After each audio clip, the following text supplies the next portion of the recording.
So you have a full podcast, or perhaps you're trying to be a social media brand, but you're using AI for your short clips. Here's what you're doing wrong. Having come from the bootstrapping business world into the podcast world, I've firsthand found out the power in organic reach social media. And now in the podcast space, a lot of you intuitively know now that we have to cut social media clips out of our full-length podcast content, and it can be a great strategy for our brand and for marketing our show in general. Yes, they are two different types of content. Yes, they do get two different audiences. I want both personally, for one, and they do have crossover. So how do you cut the perfect clip? And a lot of you are answering Opus. You're going out there, you're taking the link from your YouTube video. It's never been easier. You're paying $20 or something a month, and you're getting a bunch of clips. So I want to have you know that I tested this. I also went out there and hired some of the top editors in the world that cut social media clips. I took our own amazing team, which I believe to be the rival of anybody in the world, and then I cut one. So the rules were simple. You do whatever you want to do with this hour of footage, and everybody was supplied the same hour of footage. They could do B-roll, they could do pop-ins, they could do audio, whatever they thought would get the most views.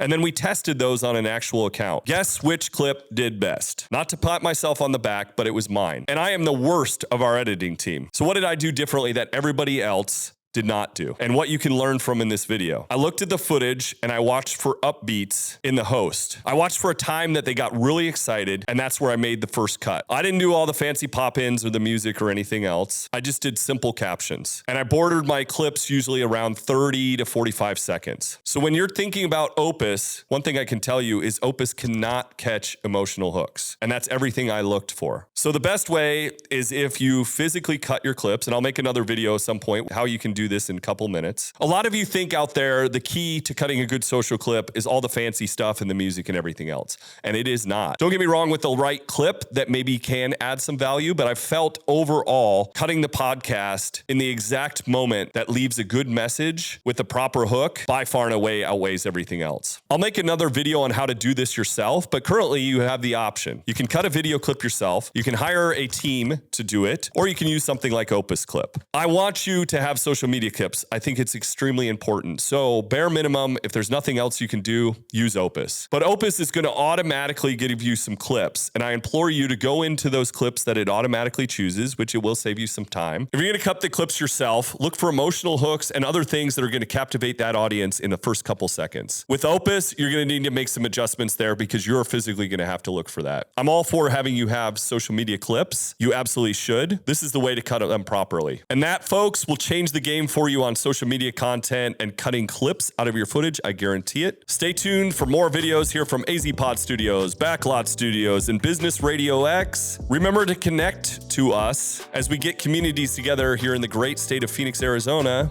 and hopefully more soon. See you next one.